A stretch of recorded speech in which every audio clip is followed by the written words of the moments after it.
Salmos, capítulo 25. Olha para mim. Quem gostaria de ver Deus a se revelar na sua vida? Quem quer ver isso? Você quer? É lindo quando Deus se revela em nós, não é verdade? É lindo quando Deus se manifesta, quando Deus é com a pessoa. Ele até pode permitir alguns problemas. Não é para o mal. Não é para o mal. Olha aqui. Quando você tem uma aliança com Deus, não significa que Deus não vai permitir situações. Vai.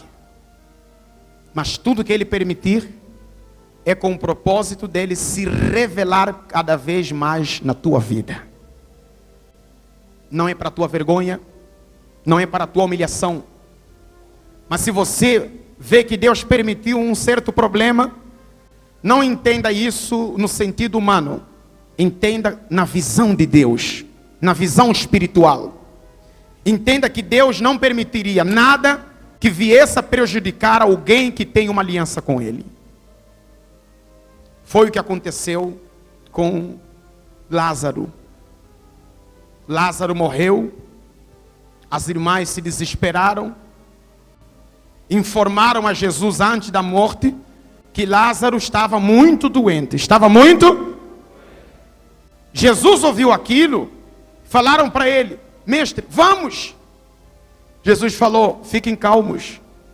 Atenção nessa palavra, atenção, por favor, atenção. Fiquem.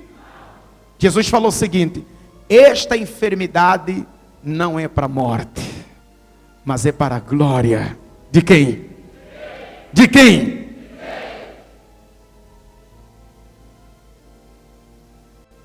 E daqui a pouco lhe informaram: mestre, Lázaro fez o quê? Morreu. Mas ele disse que aquela doença não era para a morte. E aparentemente Lázaro fez o quê? Morreu. E Jesus repetiu: ele não está morto, está dormindo. Amém, pessoal? Está o quê? Vou despertá-lo. Jesus sabia ou não sabia que ele viria morrer? E ele deixou por quê? Para que a grandeza, a manifestação do poder de Deus fosse grande. Grande. E por conta daquele sinal, muita gente creu. E muita gente também odiou. Muita gente odiou. A Bíblia fala que depois que Lázaro ressuscitou, algumas autoridades entre os fariseus e romanos queriam matar Lázaro por conta do testemunho. Que é para abafar o que Jesus fez, para falar que é mentira.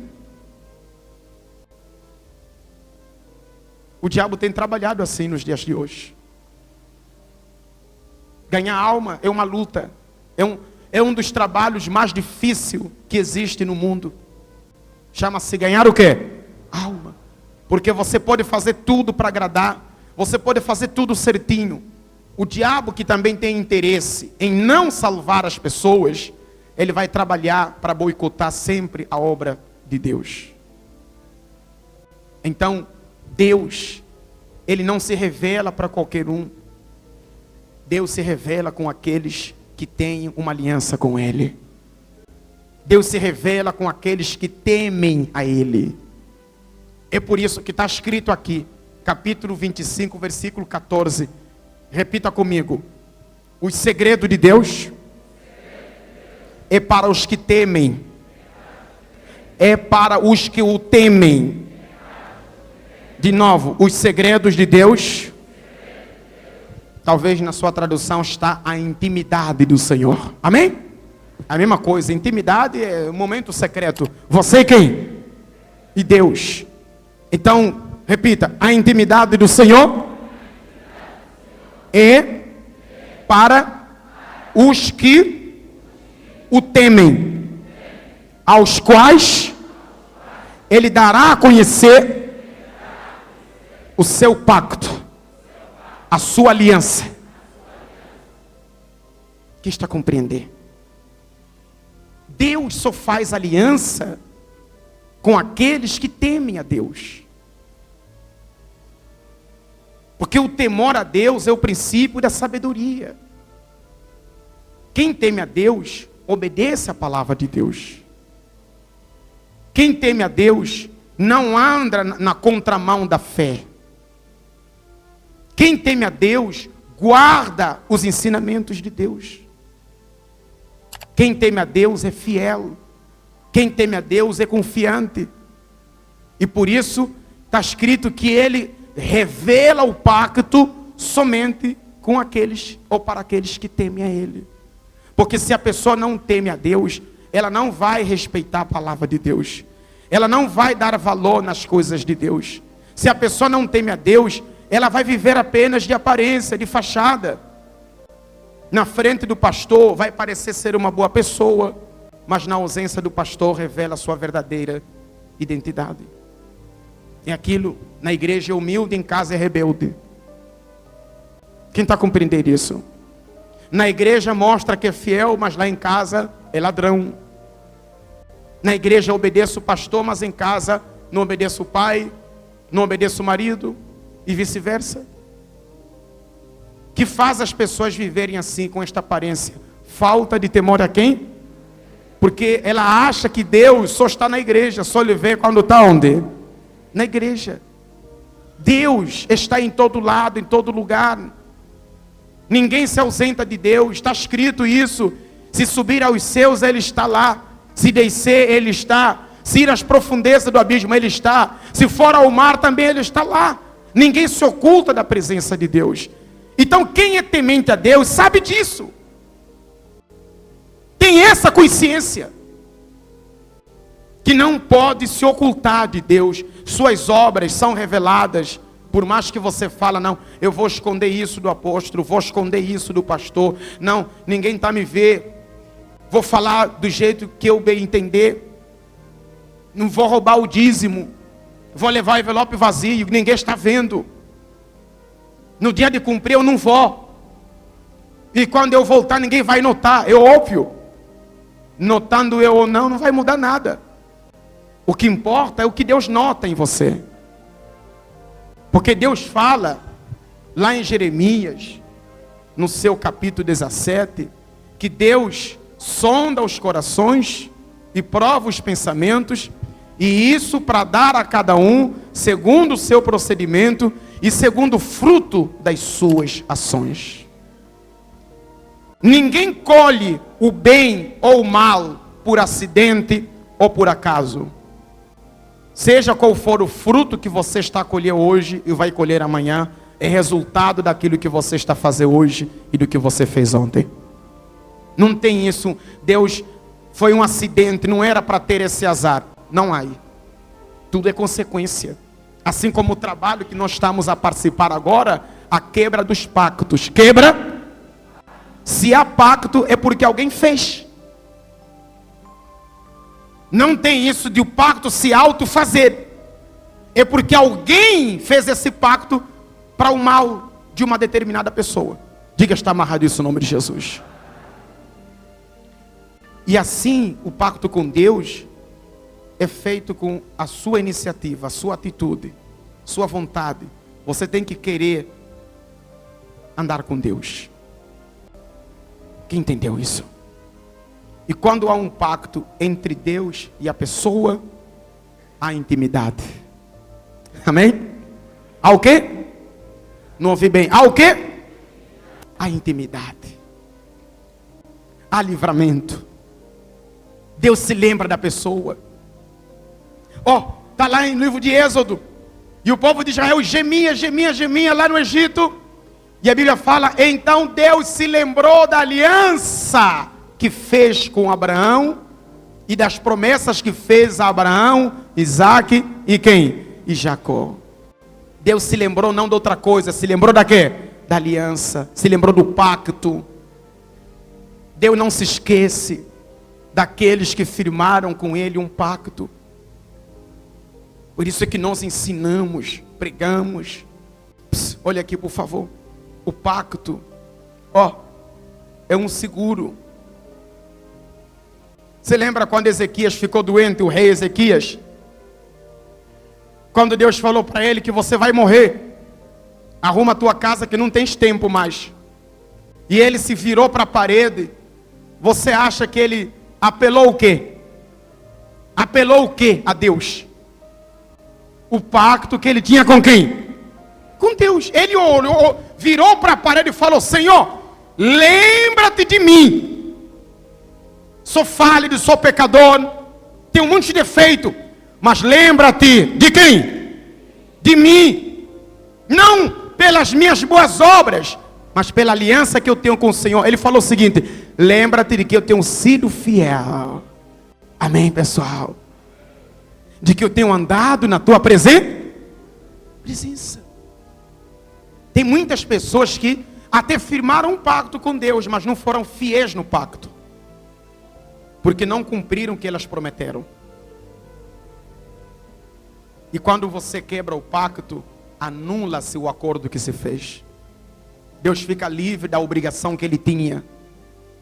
Enquanto você tem pacto, de certa forma Deus tem a obrigação de honrar aquele pacto ali e te abençoar, ainda que ele permita algumas coisas. Mas quando Deus se lembrar daquela aliança que você não violou, que você mantém fiel até agora, ele vai agir em conformidade à aliança que você assumiu com Deus. Amém, pessoal?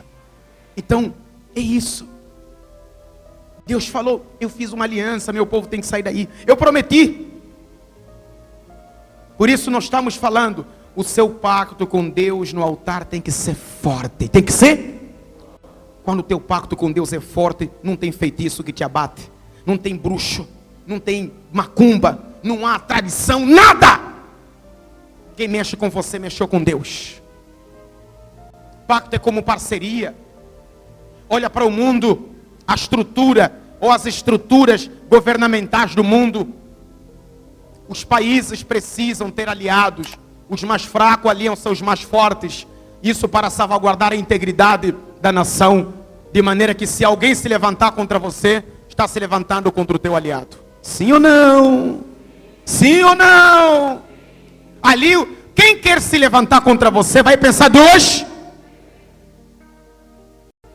vezes.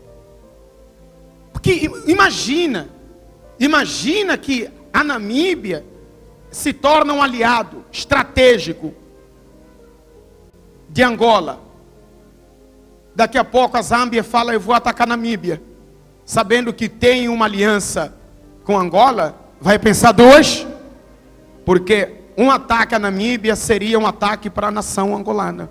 Porque são aliados. Quando você tem aliança com Deus, o diabo sabe que se mexe com você, mexeu com Deus. Então, você tem que ser fiel a Deus. Você precisa ser temente a Deus. Não venda a sua comunhão. Não troque por nada. Olha só, os que temem a Deus são íntimos de Deus. Os que temem a Deus têm pacto com quem? Com Deus. A intimidade, o segredo de Deus é revelado para os que temem a Deus.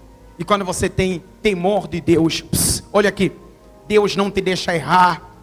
Na hora certa, no momento certo, Ele aparece na sua vida. Ele te dá direção. Ele te mostra o que fazer. Ele te mostra, nunca você vai ficar desamparado. Quando você precisar de ajuda, Ele vai estar ali. Você pode não ver no momento, amém? Mas na hora que você precisar dele, Ele vai estar lá. Porque Ele vai se lembrar que eu tenho uma aliança com esse homem, com essa mulher aqui. Se eu não agir agora, ela vai se perder. Está escrito, o salmista fala que a tua palavra é lâmpada para os meus pés e luz para os meus. Então você nunca andar na escuridão. Você nunca vai ficar sem o que fazer ou sem saber o que fazer. Então Deus não se revela para qualquer um. Deus se revela para aqueles que com Ele têm uma aliança. Amém? E os que têm aliança são aqueles que temem a Deus. Que temem a quem? Que temem a quem? Por isso vamos participar da Santa Ceia, do pacto com Deus. Você vai entregar a sua vida a Deus, teu coração. Você vai se entregar ao Senhor Jesus. A quem foi batizado ontem, dia 30 desse mês, vai ter outro batismo. Quem crer e for batizado será o quê? Será salvo. Não é tempo para brincar. Os sinais mostram que Jesus está voltando. Se você mente, pare de mentir. Se você está em maus caminhos, conserte sua vida hoje, aqui, agora. Só basta uma decisão sua. Deus fala aí: não herdarão o reino dos seus os que não temem a Deus, os que falam mal dos outros, maldizentes, os beberrões, amém? Os idólatras, adúlteros. Não é a palavra do apóstolo, é a palavra de quem? Se Deus não fala contigo através da palavra, então a voz que você está a ouvir é do diabo. Deus fala conosco através da palavra.